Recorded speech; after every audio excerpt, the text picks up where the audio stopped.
안녕하세요. 반갑습니다. 하나님의 두 나라 국민으로 살아가기, 오늘은 6번째 시간입니다. 우리가 오늘은 교회에 대한 이야기를 한번 나눠보기를 원하는데요. 교회가 너무나 중요하기 때문에 이번 6장은 우리가 두 번으로 나눠서 이번 주에 반을 살펴보고 또 다음 주에 나머지를 살펴보는 그런 시간을 가졌으면 좋겠습니다. 우리 책에서는 교회의 중요성을 끊임없이 강조하고 있습니다. 이 교회의 중요성을 깨닫는 것이 어쩌면 우리가 두 나라 국민으로 살아가는 데 있어서 가장 크게 우리의 삶에 있어서 변화가 일어나야 되는 부분이 아닌가 생각해 봅니다. 우리 책 171페이지에 이렇게 기록하고 있습니다.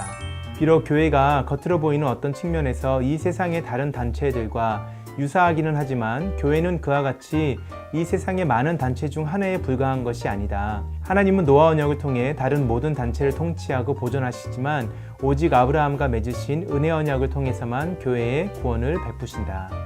우리가 이 책에서 많이 이야기했던 내용입니다. 하나님께서 교회를 독특하게 생각하신다는 것이죠.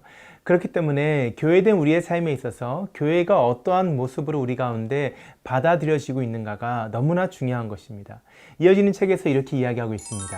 교회는 그리스도의 삶에서 으뜸 가는 것이다. 다른 모든 단체, 예를 들어서 가족, 학교, 회사, 국가, 이러한 모든 단체는 기독교의 실천에서 부차적이다.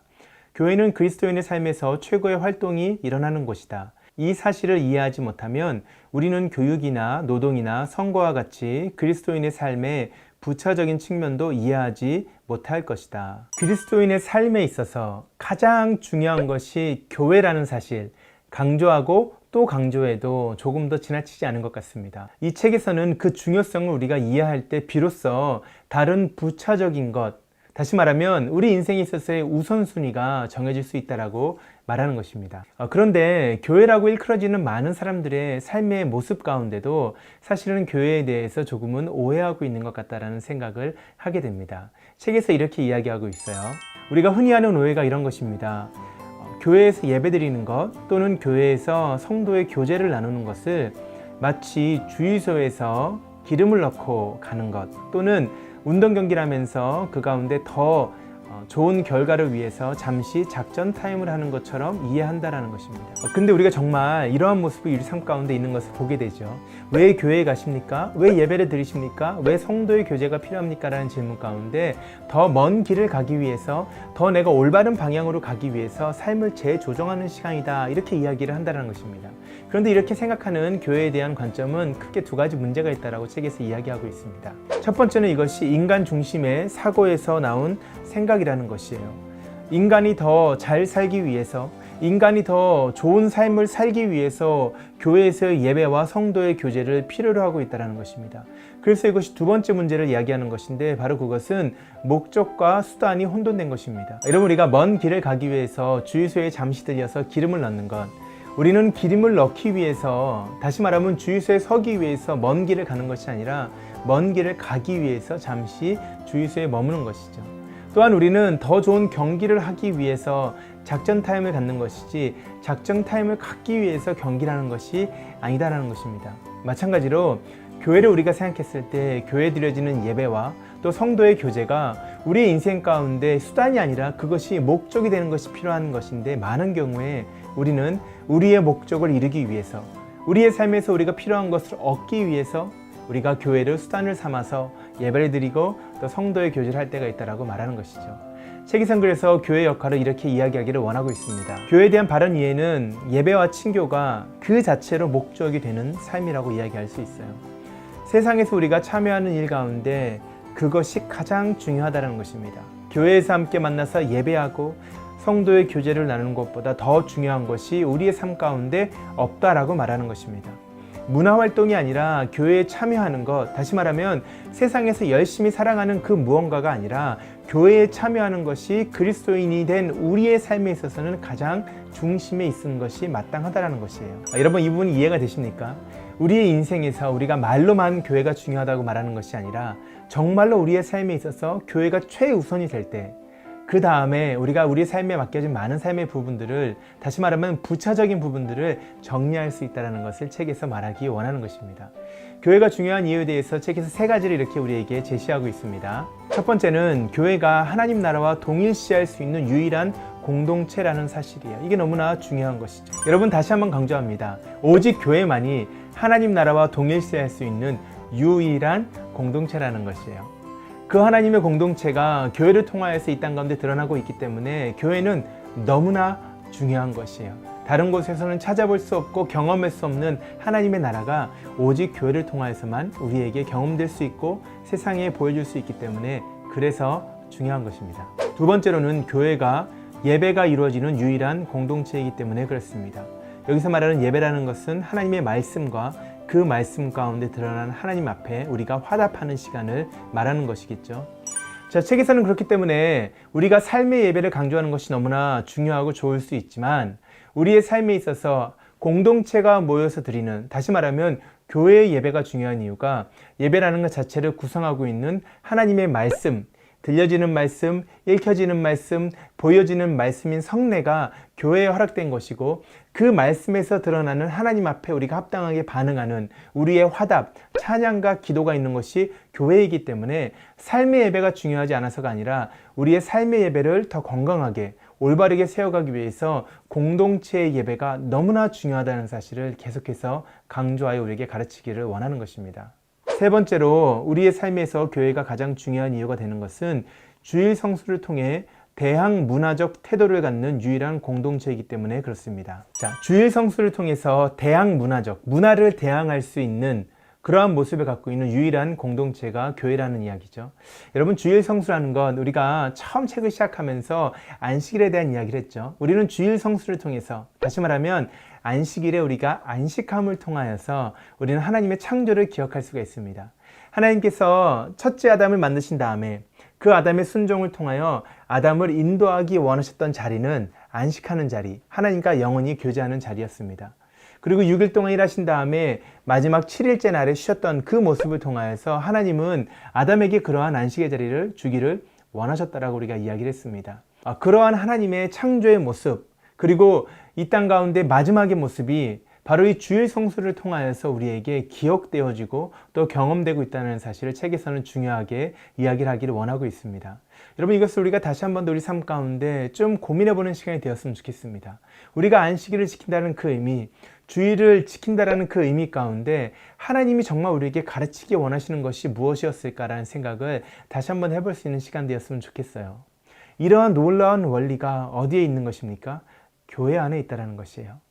그렇기 때문에 우리는 교회가 우리 삶에 있어서 가장 중요한 것이라고 고백할 수 있다, 이렇게 이야기할 수 있는 것입니다. 자, 우리 책에서는 이렇게 교회가 중요한 것인데, 그렇다면 교회 안에서 우리가 볼 수 있는 모습이 무엇인가? 교회 안에서의 윤리를 세 가지를 우리에게 또 가르치고 있습니다. 첫 번째, 교회가 지닌 독특한 윤리는 정의를 능가하는 용서가 있는 곳이라는 거예요. 이러한 의미입니다. 성경은 죄를 범한 사람에게 처벌을 시행하는 것을 교회의 권징의 목표로 이야기하지 않는다는 것입니다. 교회의 권징의 목표는 무엇이냐면 회복이에요. 회복. 많이 죄를 범한 사람이 회개하면 그런 절차 중에 어떠한 단계에 있다 하더라도 우리는 권징을 돌연 중단하게 되어 있습니다. 이것이 성경의 원리라는 것입니다. 그래서 교회에 회개하는 자가 있었을 때에는 교회에 어떤 전과자 기록도 없다라고 책에서 이야기를 하는 것이에요.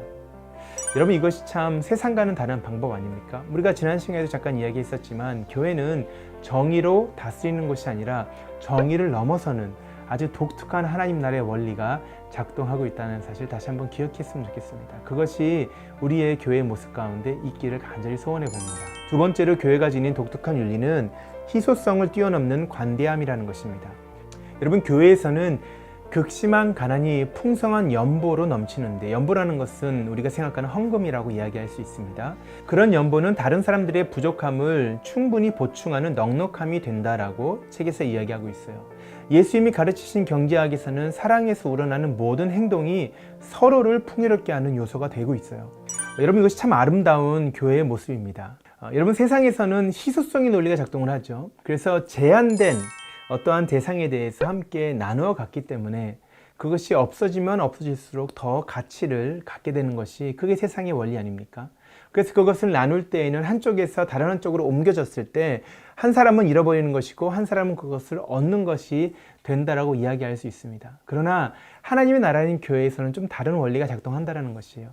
예수님이 가르치시는 경제학은 한 사람이 무엇을 얻고 다른 한 사람은 그것을 잃어버리는 것이 아니라 나누는 자나 또 나눔을 받는 자나 모두가 풍족함을 누릴 수 있는 아주 독특한 그러한 하나님 나라의 원리가 작동한다라고 이야기하는 것입니다.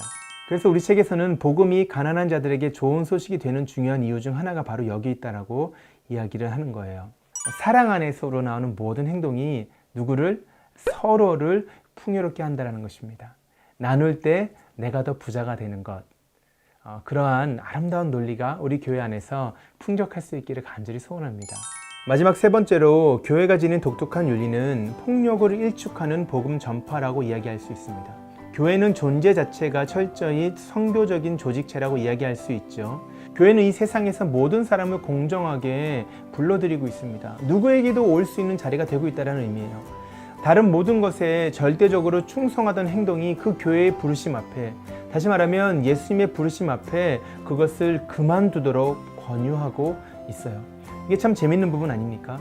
여러분, 교회에서 누군가에게 복음을 전했을 때 그 복음을 통하여서 결국은 우리 인생에서 가장 중요한 것을 내려놓고 그 자리에 예수님을 초대하는 것, 예수님이 가장 중요한 것이라고 고백하는 것이 그게 교회가 복음을 전하는 모습 아닙니까? 그런데 그러한 모든 가정에서 어떠한 강요도 일어나지 않는다는 사실을 우리가 기억해야 되는 것이죠. 교회는 어떠한 폭력도 또 어떠한 불의도 없이 그렇게 한 사람의 인생에서 가장 중요한 것을 버리고 예수님을 그 삶의 가장 중요한 것으로 받아들이도록 하고 있다는 것입니다. 책에서는 그래서 유대교와 이슬람교를 간단한 예로 들고 있어요. 유대교는 본질적으로 전도를 하지 않는 종교라고 이야기되어 있습니다. 그리고 설령 이방인들이 다른 방식을 통해서 하나님과 연관이 된다 하더라도 유대교가 유대인을 위한 것이라면 그것으로 만족하는 것이 바로 그 사람들의 모습이었습니다. 이슬람교는 전도를 하는 종교입니다. 그러나 자기 주장을 관철시키고 지키기 위해서 때로는 무력의 도움을 받는 것도 그렇게 힘들게 여기지 않는다라는 것입니다. 그런 의미에서 볼 때 유대교와 달리 기독교는 세상에서 모든 사람들을 불러들이고 있고, 이슬람교와 달리 기독교는 폭력이나 더 광범한 사회혁명을 추구하지 않으면서도 그렇게 한다. 다시 말하면 한 사람의 삶을 완전히 변화시킨다라고 말하는 것입니다. 자, 여러분, 교회라는 것은 그래서 독특한 것이에요.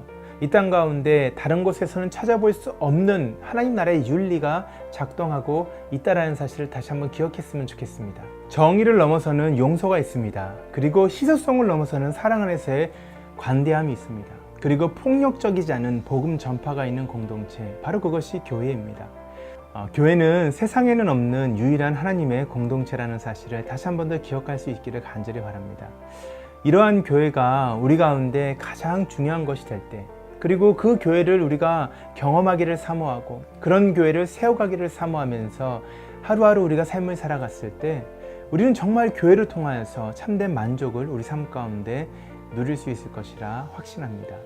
사랑하는 여러분, 우리가 한 주간의 삶을 살아가면서 그러한 교회를 위해서 함께 기도할 수 있는 우리가 되기를 간절히 원합니다. 우리의 삶을 통하여서 이러한 교회가 이 땅 가운데 오늘도 드러날 수 있기를 주의 이름으로 축복합니다. 한 주간 승리하시고 다음 주에 다시 만나도록 하겠습니다.